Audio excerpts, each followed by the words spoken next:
The gentleman from Kentucky, Mr. Massie, for 5 minutes. Thank you, Madam Speaker. Congress created the Department of Justice. Congress funds the Department of Justice, and Congress is responsible for the oversight of the Department of Justice. When will we see justice? I'll tell you what I've not seen. I've not seen any arrests from the revelations in the Epstein files, over 3 million documents describing horrible things, describing unspeakable things, so much of it redacted. Over 24 people have resigned, CEOs, members of government worldwide, but I haven't seen any arrests or investigations here in the United States from this Department of Justice. Prince Andrew, Duke of York, who has since been stripped of his royal titles due to his affiliation with Jeffrey Epstein, has been arrested. Peter Mandelson, who previously served as UK's ambassador to the United States, resigned in disgrace from United Kingdom's House of Lords and the Labour Party, and he's been arrested. Former Prime Minister of Norway, Torbjørn Jagland, has been charged, but we don't see any charges, arrests, or investigations in the United States. What do we see? We see our FBI director celebrating in the locker room at the Olympics overseas. It's fine to be proud of this country, but we should be proud of this country because we have a system of justice that works, and yet we do not.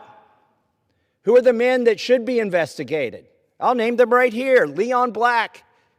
You don't even have to see past the redactions to see that this man needs to be investigated. Jess Staley, accused of terrible things. It's right there in the files. Why is he not being investigated? And Leslie Wexner, why did the FBI list him as a co-conspirator in their own documents in a child sex trafficking case, and then tell him, according to him, that they had no questions for him? Why is that?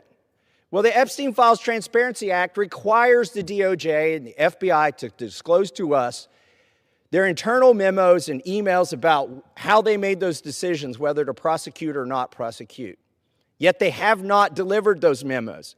And we still don't have the memos and documents and emails from 2008 to explain why Jeffrey Epstein was given such a light sentence in what would have been an open and shut case of child sex trafficking, which allowed him to go back and recommit these terrible crimes, create hundreds of more victims, and ensnare so many other people in his conspiracy.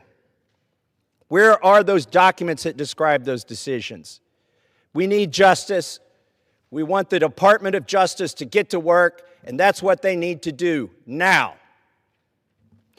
Madam Speaker, I rise today to let the American people know that this government is under siege. All 3 branches of this government is under siege by lobbyists and lawyers from a German company named Bayer.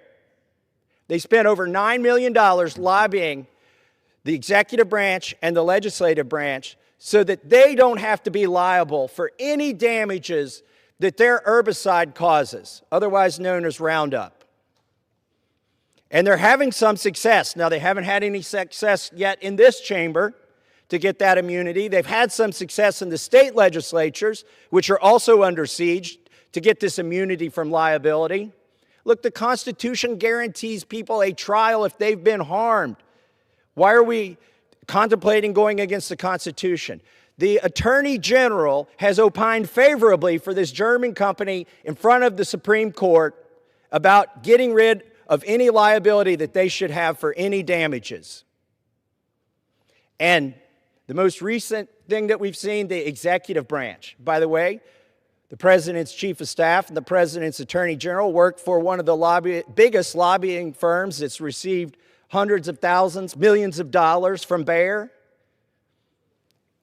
And maybe that's why we've seen an executive order that says that the production of this chemical from this German company is a national defense priority. And we know why they're doing that. It's to keep them from having any liability. Everybody in this country deserves their day in court. This is wrong. We shouldn't succumb to the lobbyists, not in the executive branch, not in the judicial branch, and certainly not here in Congress, and not in the state legislatures, but there's a lot of money at play. And I implore my colleagues to resist it and do not give them immunity. And I yield back. The chair recognizes the woman from Minnesota, Ms. Morrison, for 5 minutes.